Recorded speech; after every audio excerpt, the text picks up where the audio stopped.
السلام علیکم ورحمۃ اللہ وبرکاتہ۔ عرب کے صحرا میں ایک جانور پایا جاتا ہے جس کو ذب کہا جاتا ہے، ضاد اور با، ذب۔ تو اس کو اردو زبان میں گوہ کہتے ہیں، اور یہ جانور حلال ہے۔ حلال اور حرام کا اختیار یہ اللہ اور اللہ کے رسول کے پاس ہے۔ کوئی جانور جس کو اللہ یا اللہ کے رسول حلال قرار دیں اس کو کوئی حرام نہیں کہہ سکتا، اور جس کو نبی کریم صلی اللہ علیہ وسلم نے یا قرآن نے حرام کہا ہو اس کو کوئی حلال نہیں کہہ سکتا۔ بڑا تعجب ہوا ہے یہ بات سن کے کہ یہ کہا جا رہا ہے کہ یہ وہابیوں کے نزدیک حلال ہے اور ہمارے نزدیک حرام ہے۔ امت کو تفریق میں ڈال دیا اور امت کو فرقہ بازی میں، ٹولیوں میں تقسیم کر دیا ان لوگوں نے کہ حق کو قبول نہیں کرنا، بس یہ کہہ دینا کہ یہ ہمارے نزدیک حرام ہے، یہ ان کے نزدیک حلال ہے۔ جب ہمارا قرآن ایک ہے، نبی مکرم صلی اللہ علیہ وسلم کے فرامین سب کے لیے حجت ہیں، تو پھر یہ تفریق کیسی ہے؟ دلائل کی بنیاد پر یہ دیکھا جائے گا کہ کیا یہ حلال ہے یا حرام ہے۔ تو اگر آپ دلائل دیکھتے ہیں تو صحیح بخاری میں نبی کریم صلی اللہ علیہ وسلم سے حضرت خالد بن ولید رضی اللہ تعالی عنہ بیان کرتے ہیں، جن کو سیف اللہ کہا جاتا ہے، حضرت خالد بن ولید۔ وہ کہتے ہیں کہ دخل مع رسول اللہ صلی اللہ علیہ وسلم علی میمونۃ وہی خالتہ وخالۃ ابن عباس۔ کہتے ہیں کہ میں حضرت میمونہ رضی اللہ تعالی عنہا جو کہ ام المومنین ہیں، نبی اکرم صلی اللہ علیہ وسلم کی زوجہ ہیں، اور حضرت خالد بن ولید کی خالہ تھی۔ تو کہتے ہیں کہ خالد بن ولید، میں ان کے گھر آیا اور ابن عباس رضی اللہ تعالی عنہما بھی آئے کیونکہ حضرت میمونہ ان کی بھی خالہ ہیں۔ فوجد عندها ضبا محنوذا، تو حضرت میمونہ رضی اللہ تعالی عنہا کے ہاں وہ گو، جس کو عربی میں کیا کہتے ہیں، ضب، وہ موجود تھی۔ قد قدمت به اختها حفیدۃ بن الحارث، حضرت میمونہ کی بہن حفیدہ بنت حارث نجد سے آئی تھی اور وہ اس ضب کو لے کر آئی، اس ضب کو لے کر آئی نبی اکرم صلی اللہ علیہ وسلم کے گھر، اس کو لایا گیا۔ اور فقدمت الذب لرسول اللہ صلی اللہ علیہ وسلم، اور پھر اس کو بھون کر اللہ کے رسول صلی اللہ علیہ وسلم کی خدمت میں پیش کر دی۔ وَكَانَ كَلَّمَا يُقَدِّمُ يَدَهُ لِطَعَامٍ حَتَّى يُحَدَّثَ بِهِ وَيُسَمَّى لَهُ، تو جب بھی اللہ کے رسول کو کوئی کھانا پیش کیا جاتا تو آپ کو بتا دیا جاتا کہ یہ فلاں کھانا ہے۔ تو رسول مکرم صلی اللہ علیہ وسلم کو یہ بتا دیا گیا کہ یہ ذب ہے، تو اللہ کے رسول صلی اللہ علیہ وسلم نے فرمایا کہ جب آپ کو بتایا گیا کہ یہ ذب ہے، فرفع رسول اللہ صلی اللہ علیہ وسلم یدہ عن الذب، اللہ کے رسول نے اس ذب سے اپنے ہاتھ کو اٹھا لیا۔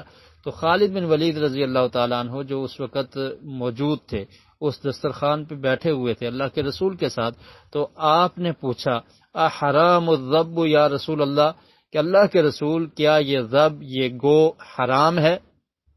اب جواب سنیے، اللہ کے رسول نے کیا جواب دیا۔ اگر تو آپ کہہ دیتے حرام ہے تو ہم بھی اس کو حرام سمجھتے، جبکہ اللہ کے رسول نے فرمایا لا، نہیں، حرام نہیں ہے۔ تو اب آپ کی مرضی ہے، اس کو حرام کہتے رہیں، اللہ کے رسول نے تو حرام نہیں کہا، بلکہ آپ نے فرمایا کہ اس کو کھاؤ۔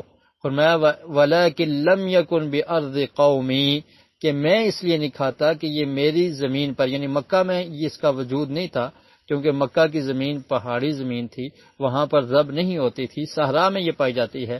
تو فرمایا کہ میری قوم کی زمین میں یہ موجود نہیں ہے، فَأَجِدُنِي أُعَافُهُ، تو میں اس سے ناپسند کرتا ہوں، لیکن یہ حرام نہیں ہے۔ پھر حضرت خالد کہتے ہیں فَاجْتَرَرْتُهُ فَأَكَلْتُهُ وَرَسُولُ اللَّهِ صلی اللہ علیہ وسلم يَنْظُرُ إِلَيَّ، تو کہتے ہیں کہ میں نے اس کو اپنی طرف کھینچا اور میں نے اس کو کھایا اور اللہ کے رسول مجھے دیکھ رہے تھے۔ صحیح بخاری میں یہ حدیث ہے، اس کا نمبر ہے 5391۔ اب یہ بالکل صحیح اور واضح حدیث ہے کہ اللہ کے رسول صلی اللہ علیہ وسلم نے اس کو ناپسند کیا کیونکہ آپ کے علاقے میں نہیں تھی۔ اگر کوئی انسان کسی سبزی کو ناپسند کرتا ہے تو وہ حرام تو نہیں ہو جاتی۔ اسی طرح اللہ کے رسول نے منع نہیں کیا، بلکہ فرمایا، حضرت خالد بن ولید رضی اللہ تعالیٰ عنہ نے سوال کیا، اللہ کے رسول آپ نہیں تناول فرما رہے، یہ حرام ہے؟ تو اللہ کے رسول نے کیا کہا کہ حرام نہیں ہے۔ اتنی واضح حدیث ہونے کے باوجود اگر کوئی انسان یہ کہے کہ نہیں، وہابیوں کے نزدیک حلال ہے اور ہمارے نزدیک حرام ہے، تو پھر وہابی تو اس چیز کا نام ہے کہ وہ حدیث پر عمل کرنے والے ہیں، وہ اللہ کے رسول سے محبت کرنے والے ہیں اور اللہ کے رسول کے فرمان کو ماننے والے ہیں۔ اللہ کے رسول نے اس کو حلال کہا ہے، تو کوئی مسلمان اس کو حرام نہیں کہہ سکتا۔ تو خالد بن ولید کہتے ہیں کہ میں نے کھایا، اللہ کے رسول دیکھ رہے تھے، ہماری طرف دیکھ رہے تھے، اور میں نے اس ذب کو کھایا۔ تو کیا آپ یہ تصور کر سکتے ہیں کہ اللہ کے رسول صلی اللہ علیہ وسلم کے دسترخوان پر جس جانور کو کھایا جائے، صحابی رسول جن کو سیف اللہ کہا جاتا ہے، اللہ کی تلوار، وہ کھانے والے ہوں، ابن عباس رضی اللہ تعالیٰ عنہما وہاں پر موجود ہوں، حضرت میمونہ موجود ہوں، اللہ کے رسول موجود ہوں، اور آپ حرام کھلاتے رہے ان کو، نعوذ باللہ۔ تو آپ دیکھیے کہ یہ فتویٰ آپ کا کہاں جائے گا۔ اس کے بعد صحیح مسلم میں حدیث ہے، حضرت ابن عباس رضی اللہ تعالی عنہ سے مروی ہے کہ رسول مکرم صلی اللہ علیہ وسلم نے کہ جب یہ لحم الذب پیش کیا گیا تو آقا علیہ السلام نے ہاتھ کو روک لیا اور پھر فرمایا ھذا لحم لم آکلہ قط وقال لهم کلوا فاکل منہ الفضل۔ کہتے ہیں حضرت میمونہ رضی اللہ تعالی عنہا نے جب بتایا کہ یہ ذب اور گو کا گوشت ہے تو اللہ کے رسول نے اپنے ہاتھ کو روک لیا اور پھر وجہ بھی بیان کر دی کہ یہ ایسا گوشت ہے لم آکلہ قط، میں نے کبھی کھایا نہیں ہے، میں نے کبھی یہ کھایا نہیں ہے۔ وقال لهم کلوا، اور آپ نے صحابہ کرام کو فرمایا کہ آپ کھاؤ، اور پھر اس کا گوشت کس نے کھایا؟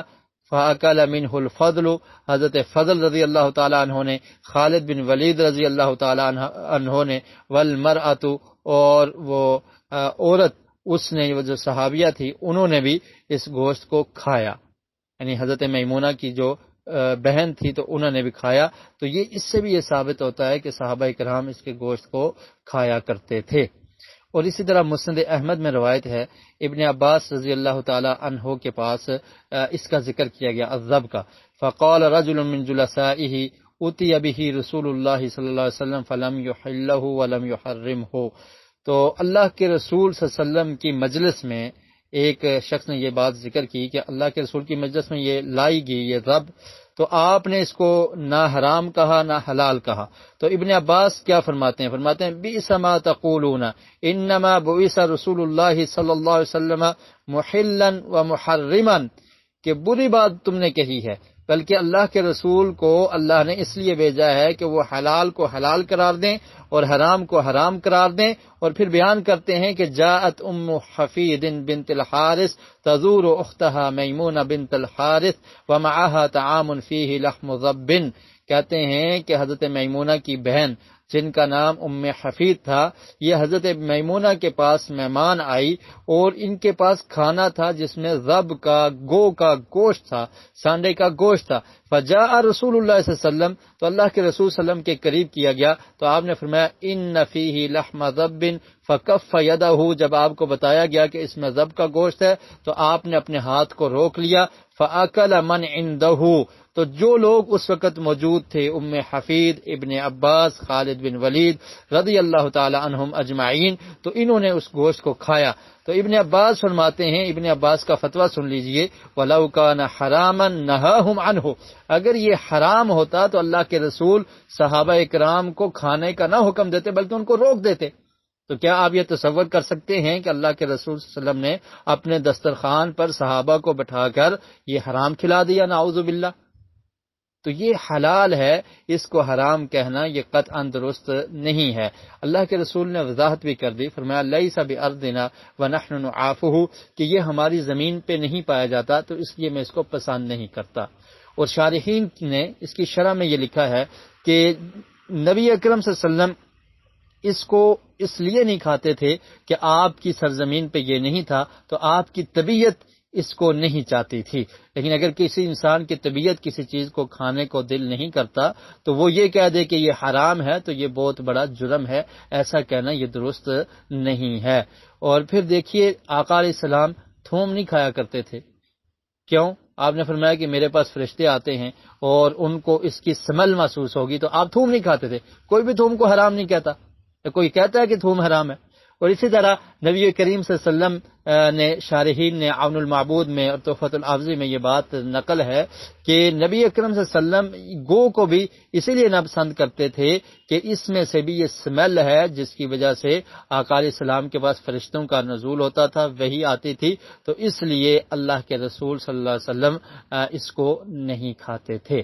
لیکن اس کو حرام کہنا یہ بہت بڑی جسارت ہے اور یہ قطعاً درست نہیں ہے، بلکہ امام نووی رحمۃ اللہ علیہ نے یہ بات کہی ہے کہ اس پر اجماع ہے کہ یہ ذب کا گوشت اور جو گو کا گوشت ہے اس کو حلال کرنے پر علماء کا اجماع ہے، علماء نے اجماع کیا ہے، اس پر اجماع موجود ہے۔ اور دوسری بات یہ ہے کہ آپ کو میں ایک حنفی عالم دین ہیں ان کا بھی حوالہ دے دیتا ہوں کہ ہماری نہیں ماننی اپنوں کی تو مان لو۔ اب آپ ان سب لوگوں کو وہابی کہہ دیں۔ امام طحاوی رحمۃ اللہ علیہ ان کی کتاب ہے شرح معانی الاثار، یہ حنفی عالم دین ہے، تو یہ اس ذب کے بارے میں روایات نقل کرنے کے بعد یہ لکھتے ہیں اپنی کتاب میں کہ فثبت بتصحیح هذه الاثار انه لا باس باكل الذب وهو القول عندنا، کہ ان روایات اور ان آثار کے بعد، اور اس طرح کی روایت حضرت عمر رضی اللہ تعالیٰ عنہ سے بھی ملتی ہے کہ حضرت عمر فاروق رضی اللہ تعالیٰ عنہ نے فرمایا کہ یہ ذب جو ہے بہت سارے لوگوں کا فائدہ ہے اس میں، اور کتنے ایسے لوگ ہیں چرواہے ہیں کہ وہ اس کا شکار کر کے تو اس کے گوشت کو کھا سکتے ہیں اور اس کو کھانا چاہیے، اور اگر ہمارے پاس ہو تو ہم اس کو کھائیں، اور نبی اکرم صلی اللہ علیہ وسلم نے اس کو حرام نہیں قرار دیا۔ عمر بن خطاب رضی اللہ تعالی عنہ یہ بیان کرتے ہیں، کہتے ہیں لم یحرمہ، کہ اللہ کے رسول نے اس کو حرام نہیں کیا۔ وَإِنَّ عُمَرَ قال إِنَّ اللَّهَ لَا يَنْفَعُ بِهِ غَيْرَ وَاحِدٍ وَإِنَّمَا طَعَامُ عَامَةِ الرُّعَاءِ مِنْهُ وَلَوْ كَانَ عِنْدِي طَعِمْتُهُ۔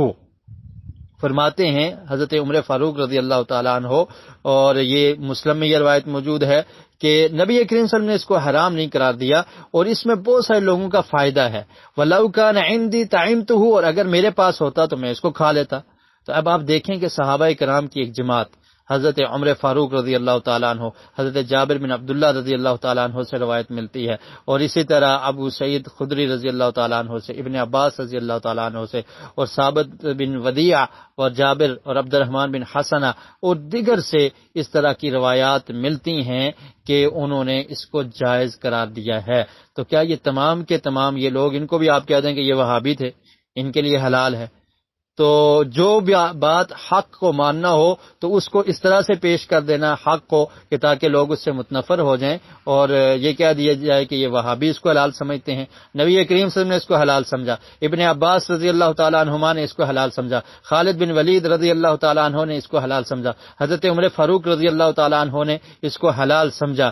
اور پھر نصب الرایا میں یہ بات لکھی ہوئی ہے کہ ابن عباس رضی اللہ تعالیٰ عنہ کا یہ قول فَأَكَلَ عَلَى مَائِدَتِهِ وَلَوْ كَانَ حَرَامًا لَمَا أَكَلَ عَلَى مَائِدَةِ رسول اللہ صلی اللہ علیہ وسلم، کہ اگر یہ حرام ہوتا تو اللہ کے رسول کے دسترخوان پر یہ نہ کھایا جاتا۔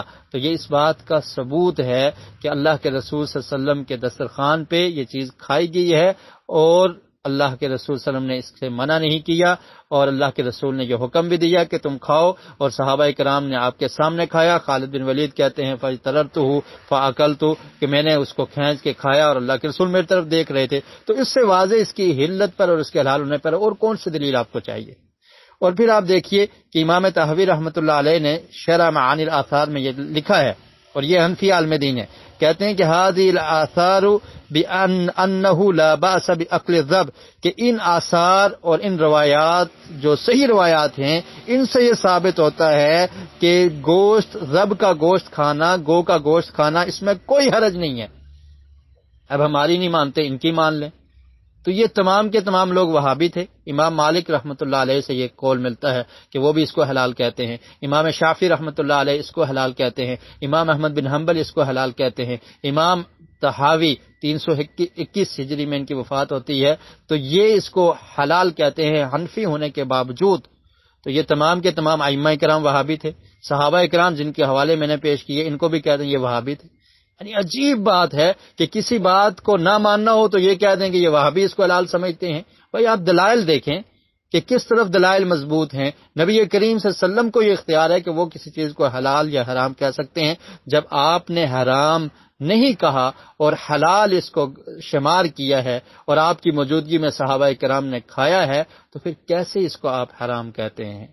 تو اس لیے اللہ کے لیے ان روایات کو سامنے رکھیے، ان کا مطالعہ کیجیے، اور پھر آپ کے سامنے یہ بات بالکل عیاں ہو جائے گی کہ یہ غب، یہ حلال ہے، اس کو حرام کہنا یہ قطعاً درست نہیں ہے۔